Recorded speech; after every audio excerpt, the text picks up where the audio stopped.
আলাইকুম, ঈদ মোবারক। কেমন আছেন সবাই? আশা করি সবাই খুব ভালো আছেন, সুস্থ আছেন এবং নিরাপদে আছেন। আলহামদুলিল্লাহ, আমরাও সবাই ভালো আছি।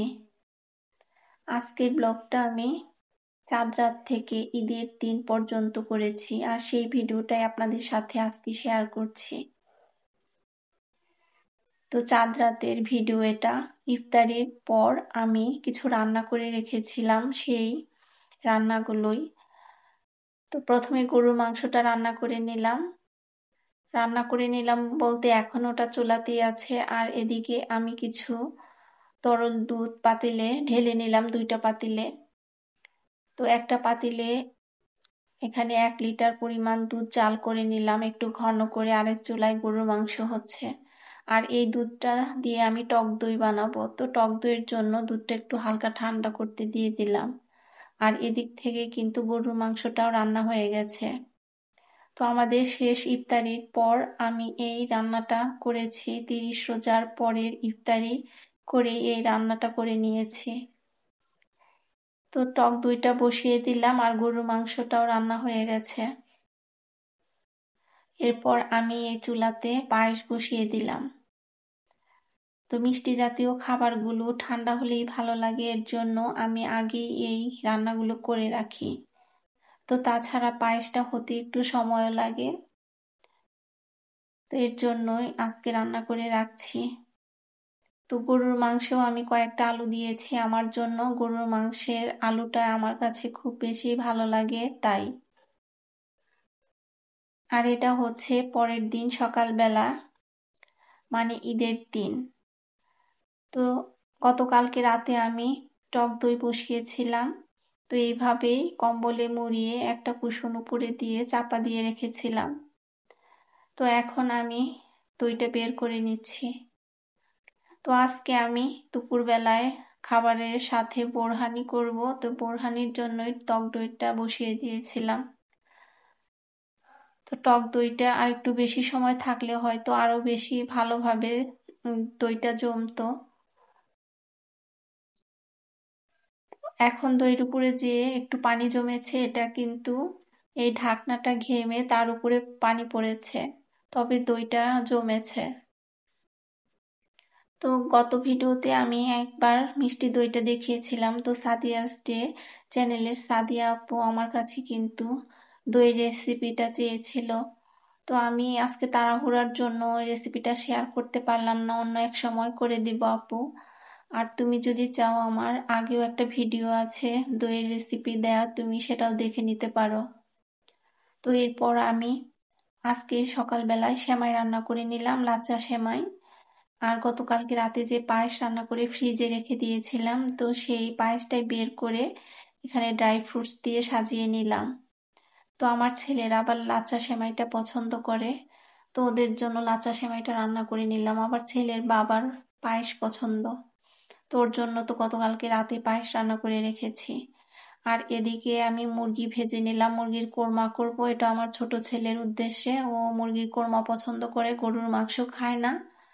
আবার আমি বিরিয়ানি রান্না করব, তার জন্য মাংসটা রান্না করে রেখে দিচ্ছি, এটা পরে রান্না করে নেব। তো এই ছিল আমার হালকা পাতলা ঈদের আয়োজন।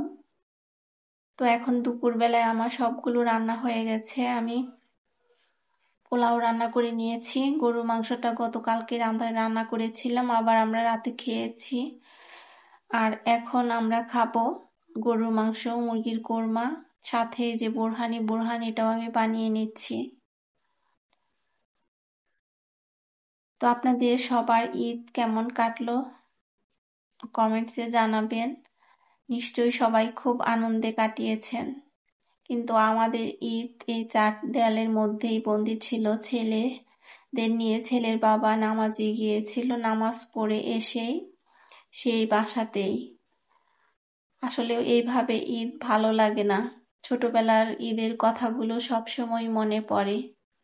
তো যতদিন থেকে বিয়ে হয়েছে ততদিন থেকেই ঈদের আনন্দ কি আর বুঝি না। তো বিয়ের আগের ঈদটা অন্যরকম ছিল, আর এখনকার ঈদগুলো সত্যি অন্যরকম। তো বোরহানির জন্য আমি একটু লবণ দিয়ে দিলাম, কাঁচামরিচ দিলাম কয়েকটা, এখন দিলাম গোলমরিচের গুঁড়ো আর দিলাম সরিষা বাটা। তারপর দিলাম আমি একটু টালা জিরার গুঁড়া।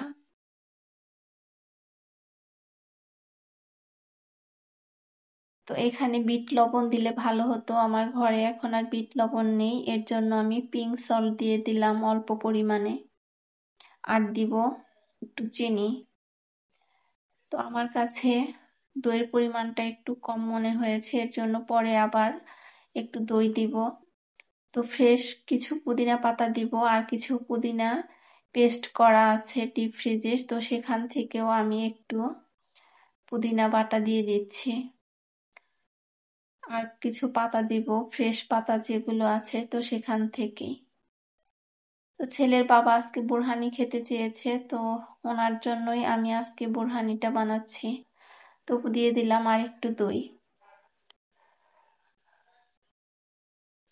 তো আমার সব খাবার দাবার তো রান্না হয়ে গেছে, এখন টেবিলে খাবার দিব। তো তার আগে বোরহানিটাও বানিয়ে নিলাম। তো এইটাতে খুব বেশি খারাপ লাগছে, কারণ আপনজন এখন আর কেউ কাছে নেই। তো আমার আম্মা, ভাই, ভাইয়ের বউ ওরাও ঈদ করতে চলে গেছে, আমরাই শুধু ঢাকাতে একা আছি। প্রতিবেশীরাও ঈদ করতে বাড়ি চলে গেছে। তো ওনারাও তো কেউ আমাদের বাসায় এখন আর আসবে না, যাদের সাথে আমাদের খুব বেশি ভালো সম্পর্ক। তো এর জন্য রান্নাবান্নাও খুব একটা বেশি করলাম না, যেগুলো করেছি সেগুলোই দেখা যাবে যে থাকবে, খাওয়া হচ্ছে না। আর আমার বাসায় মিষ্টি খাবারটা খুব একটা বেশি খাওয়া হয় না, কারোরই অতটা পছন্দ না। তো ছেলেরা একবার যদি একটু খায় তারপর আর কখনোই মুখে দেবে না। এই ছিল আমার ঈদের রান্নাবান্না। আর আমিও এখন আপনাদের কাছ থেকে বিদায় নিয়ে নিই। আপনারা সবাই ভালো থাকবেন, সুস্থ থাকবেন, এই প্রত্যাশাই করছি। আল্লাহ হাফেজ।